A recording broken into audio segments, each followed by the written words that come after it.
Shalom saudara-saudari semuanya yang diberkati oleh Tuhan Yesus. Perkenalkan, nama saya Sahat Maruli Renaldi Cesario Siaan dari Prodi Pendidikan Manajemen Perkantoran 2021.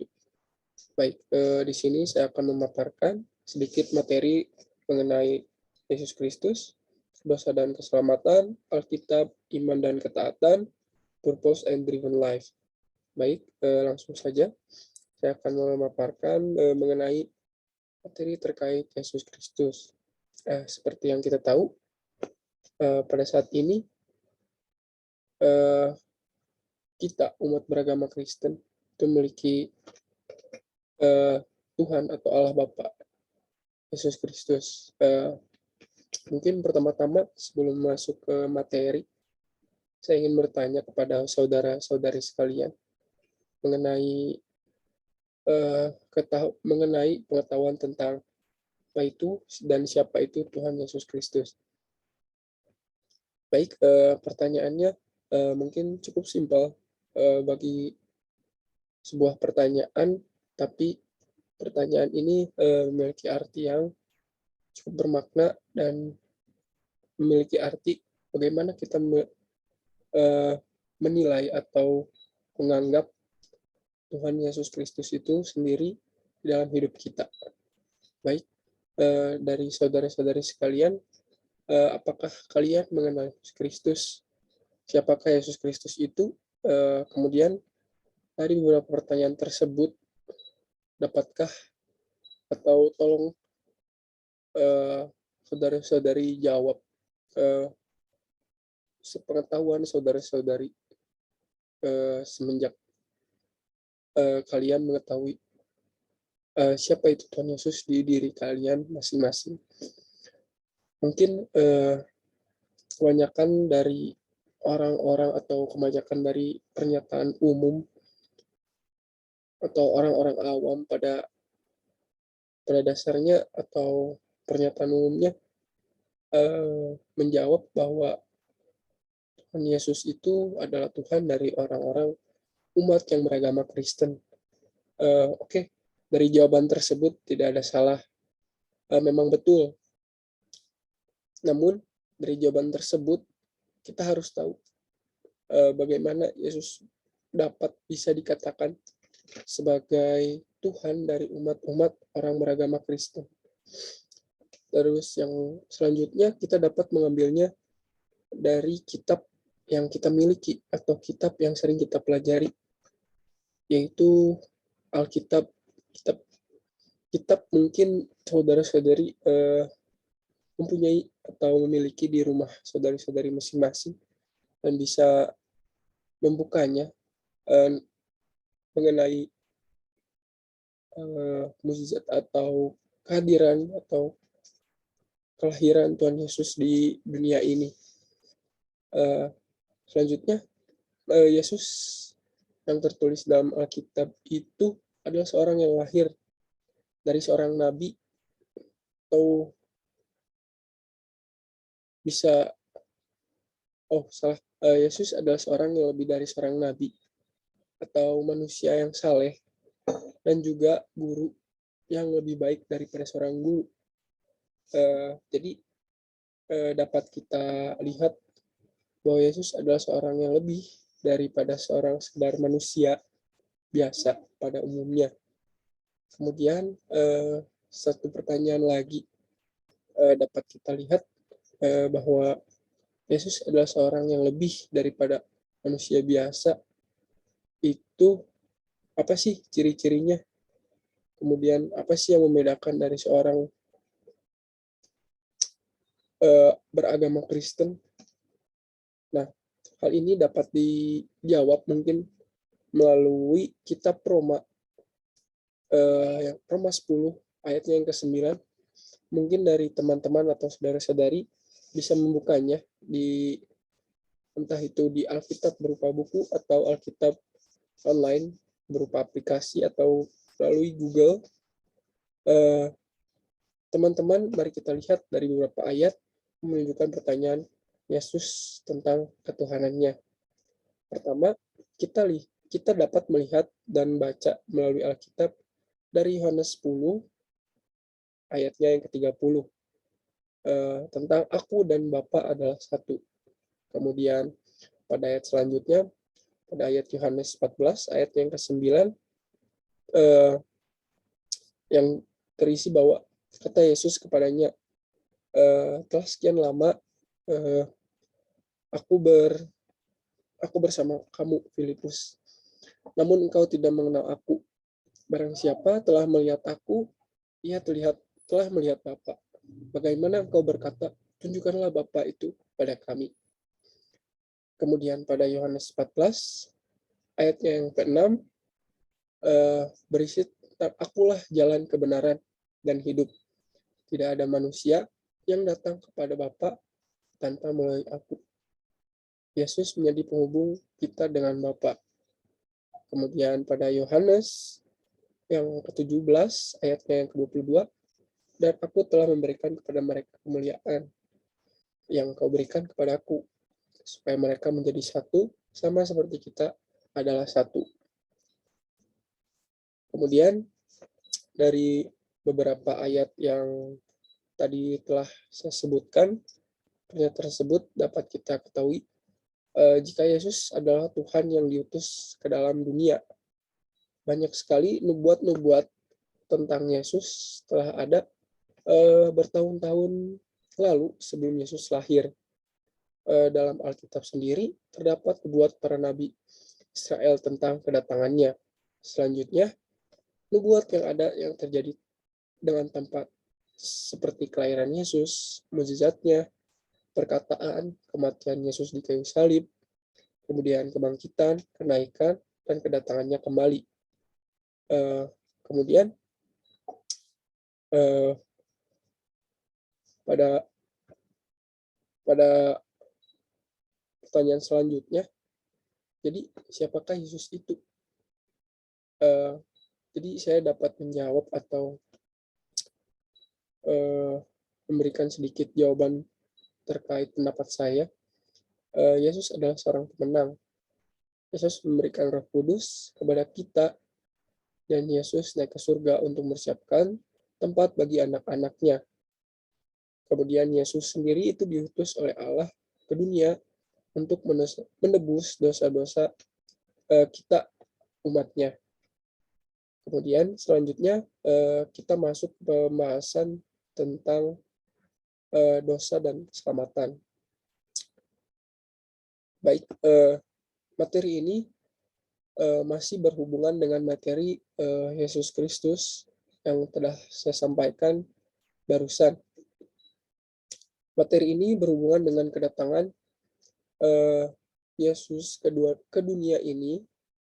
Kemudian kenapa Allah mengutus Yesus ke dalam dunia ini. Kemudian sebelum kita menjawab dari pertanyaan tersebut, kita lihat dulu beberapa hal atau 3 hal berikut ini yang telah saya ambil. Hal yang pertama, Allah memiliki standar yang sempurna dan tidak memiliki kesalahan. Berbeda dari kita, seperti yang telah dijelaskan tadi, Yesus itu merupakan seorang guru, lebih dari seorang guru, lebih dari seorang manusia biasa. Beliau adalah Allah yang sempurna, yang tidak memiliki dosa, berbeda dengan kita yang sejak lahir telah memiliki dosa dan terus memiliki dosa sampai pada saat ini, dan perbuatan yang kita lakukan mungkin ada beberapa yang menyimpang dari kehendak atau sifat Allah itu sendiri yang membedakan kita dengan Allah. Maka dapat disebut Allah memiliki standar yang sempurna dan tidak memiliki kesalahan. Kemudian persoalan yang dihadapi manusia itu ketidakpastian, ketidakmampuan, kecewaan, frustasi, penderitaan, dan lainnya. Ya, seperti yang mungkin dari saudara-saudari alami, mungkin dari saya sendiri, terkadang persoalan yang saya hadapi itu mengenai ketidakpastian atau ketidakmampuan menghadapi hal yang sedang saya hadapi. Seperti contoh, ketidakmampuan atau kekecewaan itu sendiri, ketidakmampuan pada saat saya diberikan suatu tugas atau suatu tugas untuk melaksanakan suatu kegiatan atau amanah bisa disebut, saya tidak mampu melaksanakannya. Bagi kita seorang manusia, itu merupakan persoalan-persoalan yang sering kita hadapi di kehidupan seorang manusia hari-hari.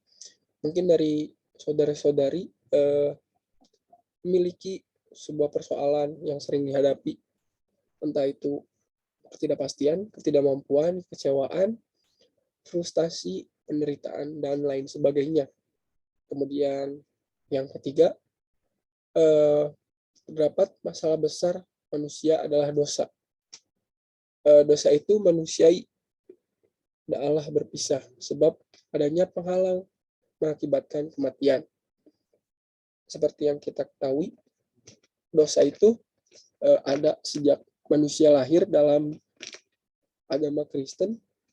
Dosa itu bukan hanya sekedar perbuatan yang kita lakukan yang melanggar titah atau melanggar kehendak atau hal yang tidak disukai oleh Allah. Maka penjelasan terkait dosa ini akan dijelaskan pada materi berikutnya. Maka dari tadi kita sudah membaca mas tentang dosa. Sebenarnya dosa itu apa sih? Kenapa dosa itu bisa memisahkan manusia dengan Allah? Jadi pada dasarnya dosa itu bukan hanya sekedar perbuatan yang kita lakukan yang melanggar dengan titah Allah atau melanggar dengan isi yang ada dalam Alkitab, melanggar semua perintah Allah, melanggar ketidaksukaan sikap atau melanggar apapun yang tidak berkenan di mata Allah. Nah, jadi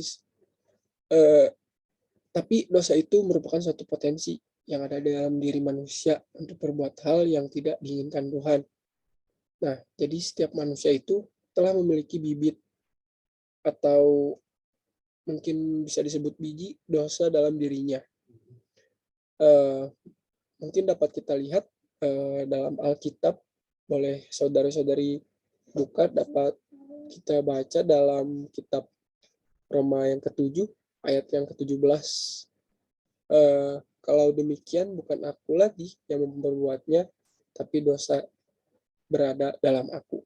Kemudian pada Roma yang ke-7 ayatnya yang ke-20, jadi jika aku berbuat apa yang tidak aku kehendaki, maka bukan lagi aku yang memperbuatnya, tetapi dosa yang diam di dalam aku. Dari hal ini sudah dapat ditunjukkan bahwa dalam diri kita memang terdapat dosa yang memunculkan potensi untuk berbuat sesuatu yang melanggar kehendak Tuhan. Kemudian dari perbuatan dosa itu mengakibatkan adanya jurang yang memisahkan kita dengan Allah. Dapat kita lihat pada Roma 3 ayat yang ke-23. Karena semua orang telah berbuat dosa dan kehilangan kemuliaan Allah. Dari hal tersebut muncullah pertanyaan-pertanyaan, apakah kita tidak mendapatkan keselamatan karena dosa kita? Tapi satu hal yang perlu kita ingat dan harus kita ingat, Tuhan itu mengasihi kita lebih dari apapun. Dia menyayangi kita, kemudian tentunya Tuhan tidak akan membiarkan kita semakin jatuh dalam dosa dan jauh dari dirinya. Oleh karena itu, Dia menyerahkan anaknya untuk menyelamatkan kita, yaitu Yesus Kristus. Hal tersebut terdapat dikatakan dalam Yohanes 3 ayatnya yang ke-16. Ketika Yesus dikirim Tuhan ke dalam dunia dan menunjukkan kasih-Nya dengan menggantikan kita di kayu salib sebagai orang yang memikul dosa. Dia menerima penderitaan-penderitaan yang seharusnya kita jalani. Oleh karena itu, dapat kita ketahui jika keselamatan adalah anugerah dari kasih karunia Tuhan. Karena Tuhan sudah berkorban bagi kita. Maka hal yang perlu kita lakukan yaitu mengakui dosa-dosa kita, dosa-dosa yang telah diperbuat kita, menyadarinya, mengakuinya, kemudian berdoa dan meminta maaf dan mengakui dosa yang kita telah perbuat di hadapan Yesus. Dan terima Yesus ada di hati kita kembali dan mengikuti jalannya yang sesuai dengan perintah-perintah dan titah-titahnya. Kemudian kita akan berlanjut dengan kebahasan yang ketiga, yaitu Alkitab. Alkitab sendiri pada umumnya merupakan kitab yang dimiliki atau yang dipelajari atau kitab yang sering digunakan oleh agama Kristen. Alkitab ini merupakan kitab suci bagi umat Kristen. Alkitab sendiri itu berisi firman-firman Tuhan, mulai dari Perjanjian Baru sampai Perjanjian Lama, itu yang kurang lebih ditulis pada 100 Masehi. Nah, dari Alkitab ini berasal dari perkataan Tuhan yang disampaikan oleh Tuhan itu sendiri, yang ditulis oleh pengikutnya atau orang-orang Israel. Isi dari Alkitab ini sendiri merupakan kata-kata atau perkataan dan segala perbuatan yang Tuhan Yesus sampaikan. Alkitab juga ditulis dalam kurun waktu 1600 sebelum Masehi dan terbagi menjadi 2 bagian, yaitu ada Perjanjian Lama dan Perjanjian Baru. Walaupun kedua perjanjian ini rentan waktu dibuatnya itu sangat lumayan lama, tapi kedua Perjanjian Lama dan Perjanjian Baru ini memiliki satu keterhubungan antara satu dan yang lainnya. Kemudian mari kita mengenal Alkitab lebih dalam. Kita lihat keistimewaan dari Alkitab. Yang pertama, banyak orang yang membeli Alkitab, atau dapat kita katakan jika Alkitab adalah buku yang paling banyak dibeli di seluruh dunia. Kemudian yang kedua, awalnya Alkitab itu menggunakan bahasa kuno yang ditulis dari batu, kemudian berkembang lagi kepada tanah liat, kemudian berkembang lagi ke papirus dan kulit. Kemudian Alkitab sendiri itu ditulis oleh kurang lebih oleh 40 orang. Kemudian yang selanjutnya Alkitab memberi kita pengetahuan dan juga memprediksi masa depan. Hal ini dibuktikan dari penglihatan Yeskiel tentang otak virus. Jadi dari beberapa fakta tersebut merupakan keistimewaan Alkitab. Jadi Alkitab ini sangat bermanfaat bagi kita umat Kristen. Kemudian yang selanjutnya mengenai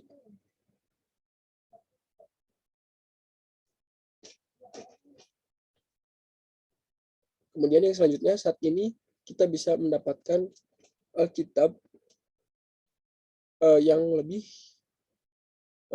mungkin kita bisa sebut praktis, tidak seperti zaman dulu yang yang bentuknya hanya terdapat dalam bentuk batu ataupun bentuk-bentuk yang lainnya.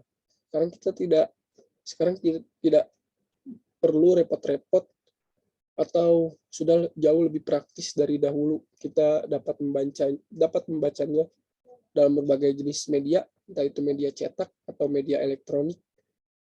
Kemudian bedanya pada zaman dulu, itu ada orang-orang yang khusus nulis Alkitab, yaitu ada juru tulis dan juga masoret. Pada di sini juru tulis itu merupakan sekelompok orang yang menyalin firman Tuhan dengan tinta khusus.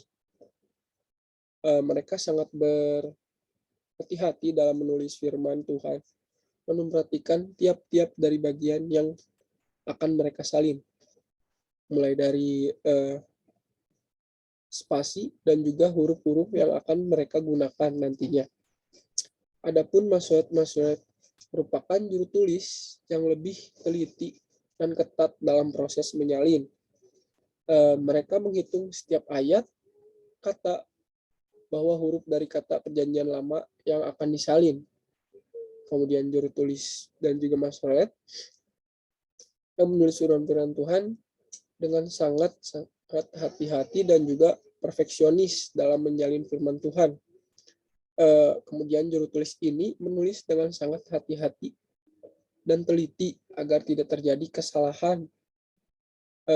Karena jika terjadi kesalahan, maka akan berdampak fatal dari penyampaian dari Alkitab itu sendiri kepada pembacanya. Karena bila adanya kekeliruan dalam kesalahan mengetik, itu akan berdampak penyalahgunaan atau berdampak kekeliruan terhadap pembacanya nantinya. Jadi proses untuk kita dapat mendapatkan Alkitab yang dapat kita temui seperti sekarang ini membutuhkan waktu yang sangat lama. Bahkan terjadi juga proses penyalinan yang berulang untuk tetap menjaga isi dari firman Tuhan itu sendiri. Dengan Alkitab, kita dapat mengenal lebih dalam mengenai kekristenan dan dapat kita jadikan pedoman hidup kita sehari-hari. Dalam Alkitab, banyak ayat-ayat yang begitu bagus atau memotivasi kita yang dapat menggambarkan segala kondisi hidup, baik itu saat kita dalam kondisi terpuruk, duka, atau hal-hal lainnya yang berhubungan dengan sikap atau emosional diri kita. Oleh karena itu, mari kita sama-sama membaca dan merenungkan isi Alkitab agar dapat hidup lebih seturut dengan perintah Allah dan menyenangkan hati Tuhan. Kemudian yang selanjutnya mengenai iman dan ketaatan. Mari kita ketahui apa itu iman dan apa itu ketaatan.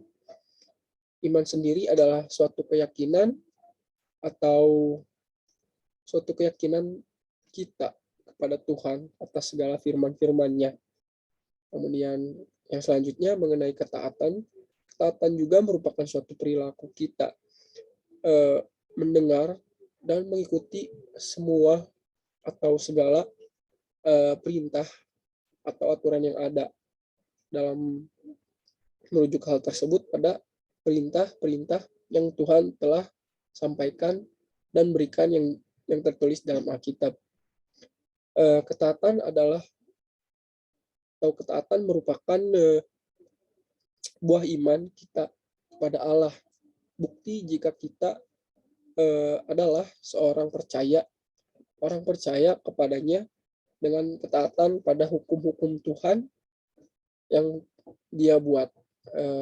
Kemudian iman dan ketaatan merupakan dua hal yang harus dimiliki oleh umat Kristiani untuk memperoleh keselamatan dari Tuhan. Baik, yang selanjutnya itu tentunya kita ingin menyenangkan hati Tuhan, lalu apa yang harus kita lakukan? Menurut saudara-saudari, apa sih yang cocok? Apa sih hal yang kita harus perbuat agar dapat menyenangkan hati Tuhan? Mungkin eh, saudari-saudari bisa menjawabnya dalam hati dan merenungkannya.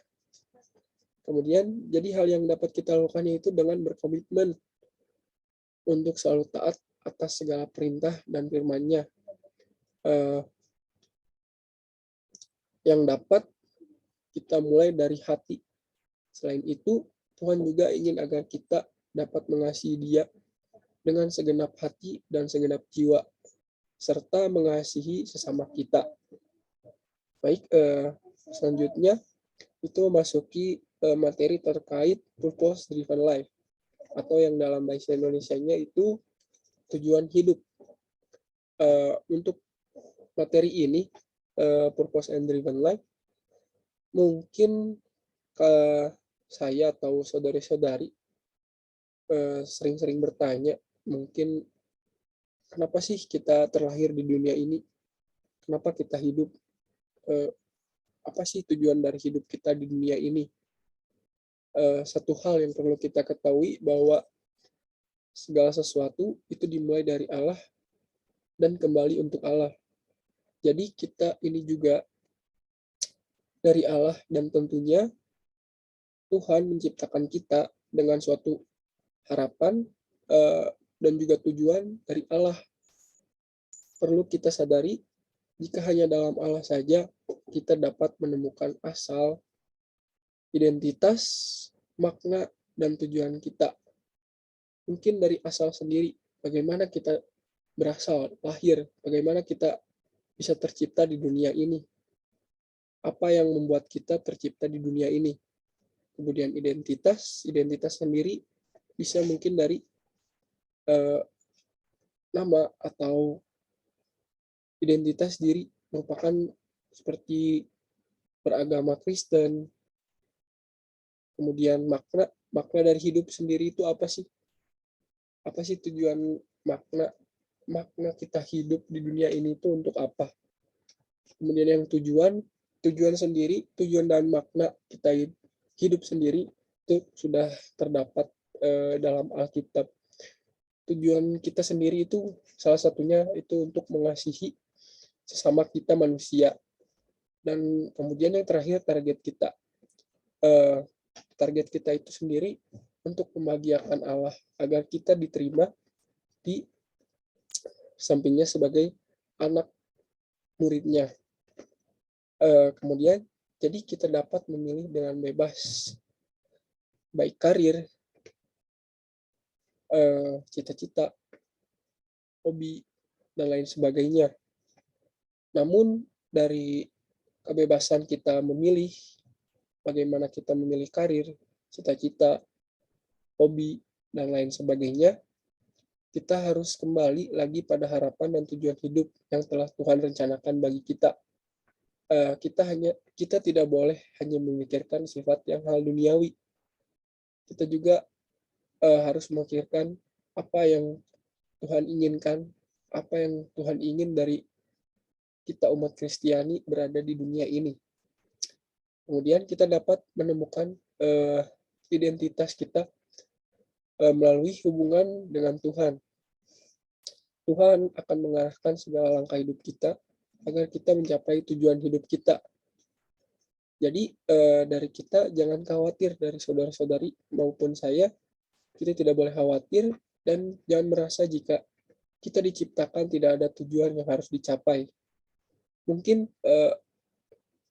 menurut kalian atau saudara-saudari merasa di dunia ini tidak ada manfaat atau bertanya-tanya kenapa sih saya hidup atau buat apa sih saya hidup. Mungkin Tuhan memiliki rencana atau tujuannya kepada kita.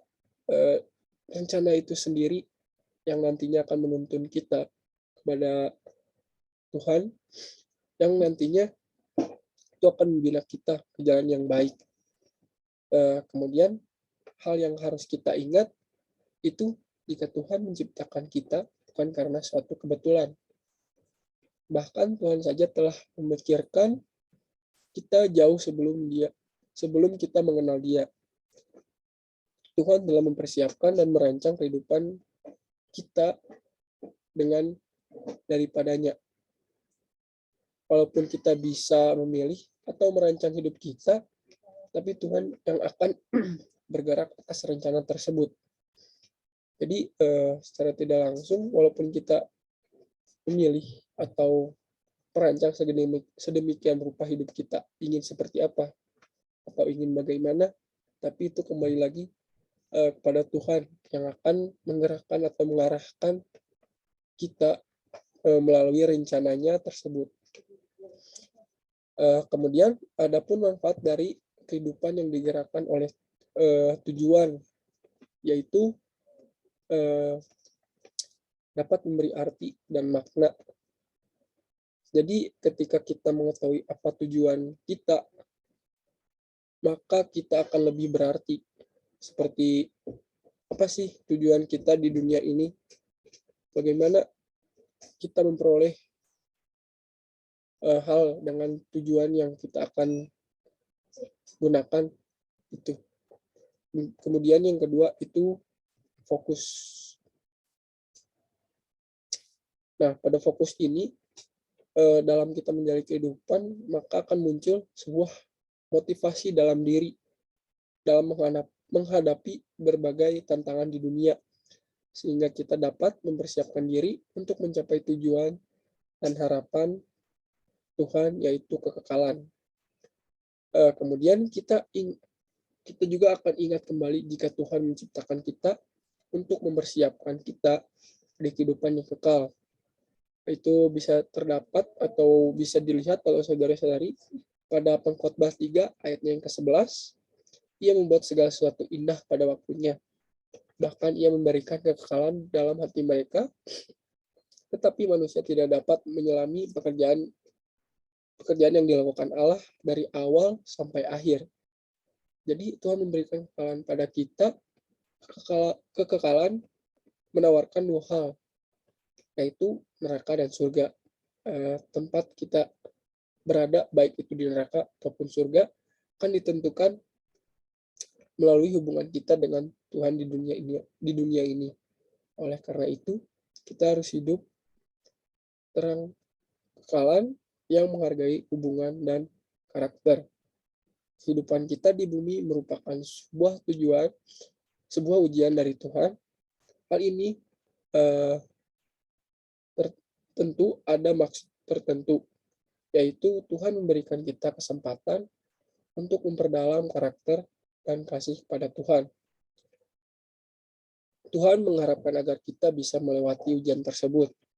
Kehidupan di bumi juga merupakan sebuah kepercayaan Tuhan akan memberikan upah dalam kekekalan, yakni menerima peneguhan, promosi, tanggung jawab, dan juga akan menerima sebuah penghormatan. Alasan untuk segala sesuatu adalah hidup untuk kemuliaan Tuhan. Sasaran utama itu merupakan sasaran utama di kehidupan kita. Kita memuliakan nama Tuhan dengan menyembah Dia, mengasihi sesama kita, menjadi seperti Kristus, atau meneladani karakter dan sifat Kristus, melayani orang melalui karunia kita, serta memberikan Injil kepada orang-orang. Dan demikian, segala hal yang kita lakukan senantiasa untuk memuliakan nama Tuhan. Untuk membuat Tuhan senang, hal yang dapat kita lakukan yaitu menyembahnya. Inti dari penyembahan itu menyerah dan juga percaya pada Tuhan. Tuhan ingin agar kita dekat dengan Dia. Kita dapat berkomunikasi dengan Tuhan melalui doa dan melalui meditasi. Tuhan dapat berbicara kepada kita. Mungkin dari saudara-saudari, termasuk saya, kadang juga merasa jauh atau merasa tidak dekat, jauh lah dari Tuhan. Lalu apa sih hal yang dapat kita lakukan. Mungkin dari saudari-saudari mempunyai tanggapannya sendiri, tapi kita perlu mengatakan apa saja yang kita rasakan. Dengan hal itu dapat membangun komunikasi dengan Tuhan.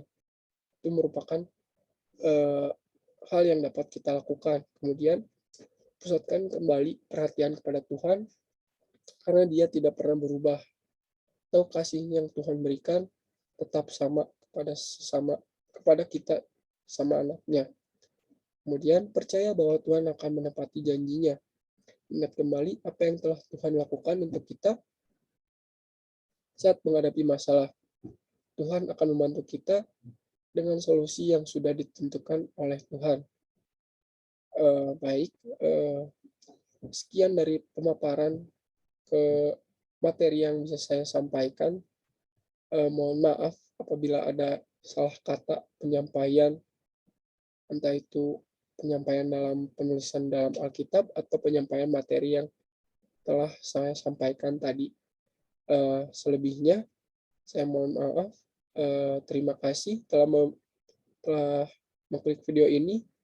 Sampai jumpa di lain waktu. Terima kasih.